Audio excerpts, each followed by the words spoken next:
مساء الخير أحبائي وأعزائي. العجيب وما العجب ما فعلته فيينا مع القس زكريا بطرس. زكريا بطرس هو قمص قبطي مسيحي أرثوذكس، ولد في عام 1934 واترشم في شبين القوم، وتم نقله إلى طنطا، ثم رجع إلى كنيسة ماري مرقس في القاهرة، عمل كاهنا في أستراليا سنة 92، ثم عاد إلى مصر، ثم عاد بإنجلترا واشتغل في إنجلترا، ودرس في كلية الآداب وحصل منها على ليسانس التاريخ. أثر في تكوين شخصيته واتجاهه، ورث عن أخيه إنجيله الذي أصبح إنجيل بطرس فيما بعد. أعطته مجلة وورلد جائزة دانيال العام عن برنامجه حوار الحق سنة 2008. وصفته صحيفة الإنسان الجديد بعدو الدين الإسلامي رقم 1. كما وضع تنظيم القاعدة مكافأة بحوالي 60 مليون دولار لمن يقتله. بطرس زكريا أو زكريا بطرس يطلق باسم فايز بطرس. 24 أكتوبر سنة 34 اتولد بكفر الدوار محافظة البحيرة مصر. إقامته بالولايات المتحدة الأمريكية. الجنسية مصري. الديانة مسيحي قبطي أرثوذكس. المهنة قمص. اللغة الأم لهجة مصرية. اللغات هي العربية والإنجليزية.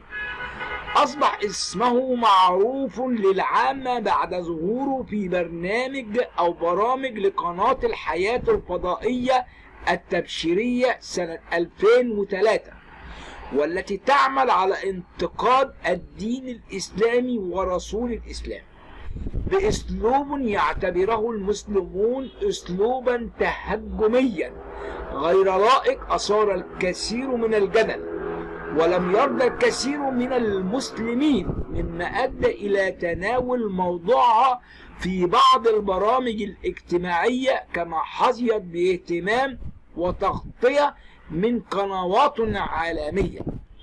وفي يوليو من العام 2010 أبلغت منظمة جويس ماير التبشيرية، وهي منظمة تبشيرية أمريكية تعمل بالشراكة مع قناة الحياة، التي أبلغت قناة BBC عربي أنها ستوقف بث برامج زكريا بطرس في رسالة جاء فيها إن وسط المنظمة في الشرق الأوسط أبلغ بأن قناة الحياة التبشيرية قد قررت التوقف عن بث برامج القمص زكريا بطرس، وأن هذا الشهر هو الأخير لبرامجه على شاشة القناة. جاءت رسالة منظمة جويس ماير إلى تلفزيون BBC عربي في إطار إعداد القناة لفيلم وثائقي عن المتنصرين في العالم العربي ضمن سلسلة برنامج ما لا يقال الوثائقية.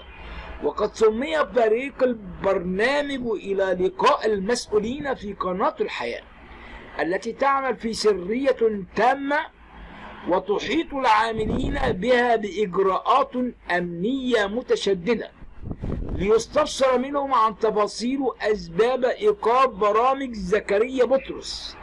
غير أن الرد على كل محاولات الفريق كان يقابل بالرد من قبل المسؤولون عن القناة، متحجبين بأن ذلك راجع لأسباب أمنية.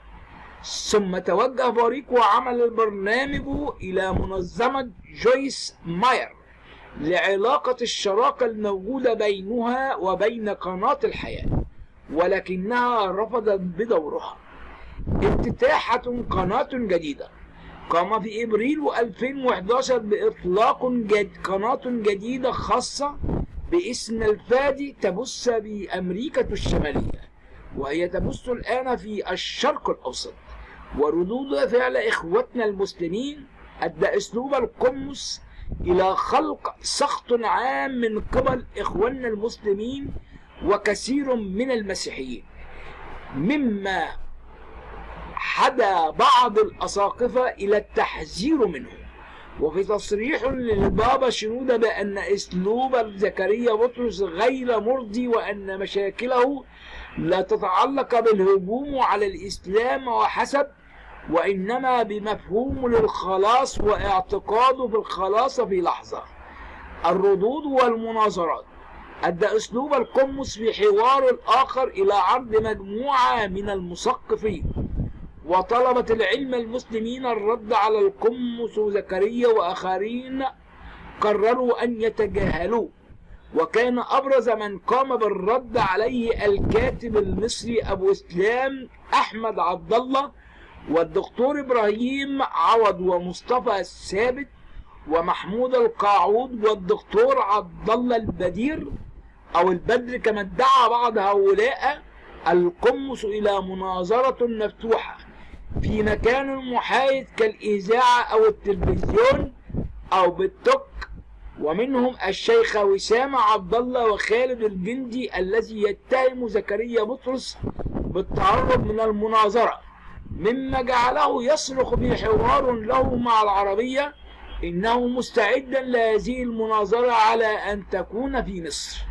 رفض بطرس بعض المناظرات، قام أبو إسلام أحمد عبد الله بدعوة زكريا بطرس لمناظرة على أن تكون في مصر، وألا يخطئ بطرس في حق الإسلام، إلا أنه رفض مبررا ذلك لأسباب أمنية.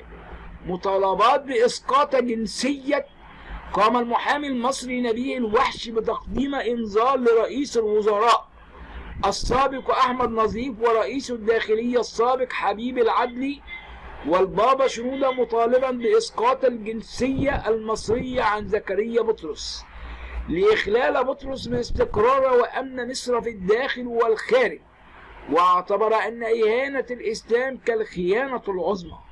وقال إنه إذا لم يتهم تنفيذ ما جاء في الإنذار سيقوم باللجوء إلى محكمة القضاء الإداري بمجلس الدولة لاستصدار حكم بإسقاط الجنسية المصرية. طلبات للقبض عن طريق الانتربول، قاد محامي مصري رئيس الجمهورية ووزير الخارجية والداخلية والإعلام النائب العام لعدم التحرك لمواجهة زكريا بطرس، مطالبا رئيس الجمهورية السابق حسني مبارك بقطع العلاقات الدبلوماسية مع الدولة التي تصدر منها بث قناته، وطرد سفير هذه الدولة من مصر وسحب السفير المصري منها. وطالب وزير الداخلية السابق حبيب العدلي بتكليف الانتربول الدولي بالقبض على بطرس وترحيله إلى مصر لمحاكمته، كما طالب وزير الإعلام السابق أنس الفقي أن يصدر أمر بمنع بث قناته. سابقا قام 4 محامين بالمطالبة بنفس الشيء دعوات لقتله. دعا تنظيم القاعدة إلى قتل زكريا بطرس واضعا على رأسه 60 مليون دولار. فيينا كان سيقوم محاضرة في فيينا يوم 6 مايو 2010، لكن ألغي المؤتمر بعد أن وصلت تهديدات إسلامية كثيرة بالعنف. هذه المحاضرة كانت من المفترض أن يكون أول ظهور عام له في أوروبا. سابقا رصدت القاعدة مبلغ قدره 60 مليون دولار لمن يقتله. أحبائي وأعزائي، لكم مني كل الحب والتقدير، وسلام الرب يكون معكم آمين. ولنا كل السلام لكل إخوتنا المسلمين، وإن شاء الله تكون علاقتنا علاقة جيدة وعلاقة محبة. أشكركم على كل شيء، وربنا يا رب يتمجد ويكون كله بسلام وخير.